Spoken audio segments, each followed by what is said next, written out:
అందరికీ ధ్యానాభివందనాలండి. Pyramid spiritual societies movement Patriji గారు 1991లో ప్రారంభిస్తే మనకంటూ ఒక మ్యాగజైన్ ఉండాలని అఫీషియల్గా 2001లో ధ్యానాంధ్రప్రదేశ్ అనేటువంటి తెలుగు మాసపత్రిక తీసుకురావడం జరిగింది.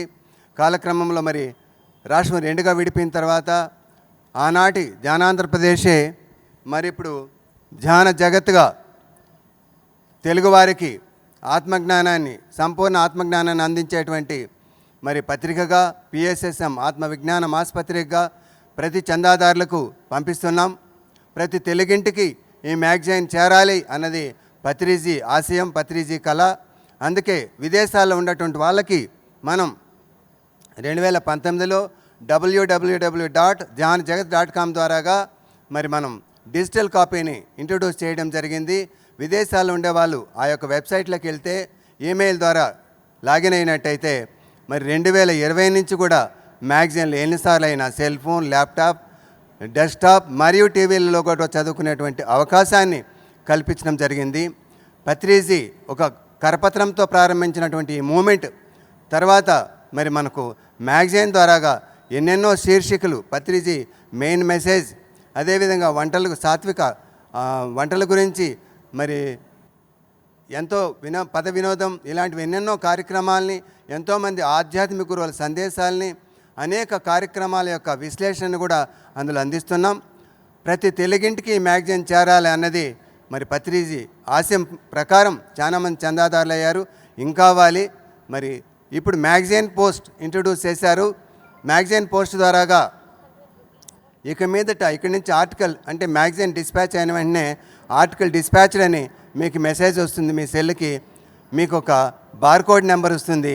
అదేవిధంగా మీరు ఇంట్లో ఉన్నా లేకపోయినా ఇంట్లో ఇచ్చిన వెంటనే ఆర్టికల్ డెలివర్డ్ అని మెసేజ్ వస్తుంది. తద్వారా మీకు ఎలాంటి అభ్యంతరం లేకుండా, ఎలాంటి ఇబ్బంది లేకుండా మీకు ప్రతి నెల ఈ యొక్క ధ్యాన జగత్ మాసపత్రిక మీ ఇంటికి చేరుతుంది. మీరు చదివిన తర్వాత ఆ మ్యాగజైన్ని ఏ ఒక్క దీంట్లోనూ పడేయకుండా మళ్ళీ జాగ్రత్త పరుచుకొని వచ్చే నెల పత్రిక వరకు ఉంచుకొని మీ టీపా పైన పెట్టినట్టయితే వచ్చినటువంటి బంధువులు, ఫ్రెండ్స్ మన ఇంటికి వచ్చిన వెంటనే అది చూసిన వెంటనే ఆ పేజీని తిప్పిన వెంటనే ఏదో ఒక ఆర్టికల్, ఏదో ఒక పేజీ, ఏదో ఒక పేరా వాళ్ళని మార్చగలుగుతుంది. ఖమ్మం మాస్టర్ ఒక ఆమె అన్నారు, మన ఇంటి ముందర బెంచ్ కారు ఉండేదానికంటే మన ఇంటి టీపా పైన మ్యాగజైన్ ఉండాలని. పత్రిజీ అన్నారు ఇంకొంచెం వివరంగా చెప్పమని.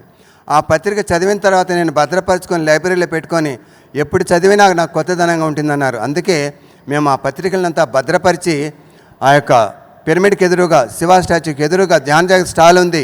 అక్కడికి వచ్చినట్లయితే మీకు ఒక్కొక్క 1 year మ్యాగజైన్స్ బండల్ చేసి భద్రపరిచి ఉన్నాం. మీరు తీసుకెళ్ళి మీ లైబ్రరీలో పెట్టి చదువుకోవచ్చు. ఇందాక మేడం కూడా చెప్పారు 18 ఆదర్శ సూత్రాలని మనం ఎప్పుడూ లేనప్పుడు మూమెంటే ప్రారంభంలో 18 ఆదర్శ సూత్రాలు తయారు చేశారు పత్రిజీ గారు. దాని తర్వాత మూమెంట్ బాగా ఎదిగిన తర్వాత మరి పిరమిడ్ మాస్టర్ల యొక్క వ్యక్తిగత సూచనలు ఇచ్చారు. ప్రతి ఒక్కరూ ఆదర్శ సూత్రాలను పాటించాలి, వ్యక్తిగత సూచనలు పాటించాలి, మన జీవితం ధన్యం చేసుకోవాలి. అదేవిధంగా మనం వచ్చింది ఈ భూమండలానికి మరి భౌతికపరమైన ప్రగతితో పాటు ఆధ్యాత్మిక ప్రగతి సాధించడం కోసమే. ఆధ్యాత్మిక ప్రగతి సాధించాలంటే ధ్యానంతో పాటుగా స్వాధ్యాయం, సజ్జన సాంగత్యం పత్రిజీ చెప్పారు, అది ఆచరిద్దాం. మనమంతా కూడా ధ్యాన యోగులుగా తయారయ్యాం. ఈ భూమండలంతా మార్చడం కోసం ఒక పిరమిడ్ స్పిరిచువల్ సొసైటీ ద్వారాగా ఒక స్పిరిచువల్ సోల్జర్స్ లాగా, ఆధ్యాత్మిక సైనికులాగా మనం తయారై ఈ భూమండలం అంతా ధ్యాన జగత్, శాకాహార జగత్, పిరమిడ్ జగత్, అహింసా జగత్ సాధించే తీరుదాం. ధ్యాన జగత్ స్టాల్ పిరమిడ్కి ఎదురుగా, శివ స్టాచ్యూకి ఎదురుగా ధ్యాన జగత్ స్టాల్ ఉంది. అక్కడికి విచ్చేయవలసిందిగా కోరుచున్నాం. Thank you very much. Thank you sir. మరి పుస్తకాలు చదివి ఎంతోమంది మారారండి, ఎంతోమంది అనుభవాలు ఉన్నాయి. ప్రతి మ్యాగజైన్లోనూ ఏ భాషలో కావాలన్నా ఆ భాషలో మ్యాగజైన్స్ కొనుక్కొని ఆత్మపరంగా మనం ఎదగటానికి ఇది ఒక గొప్ప అవకాశంగా తీసుకుందాం.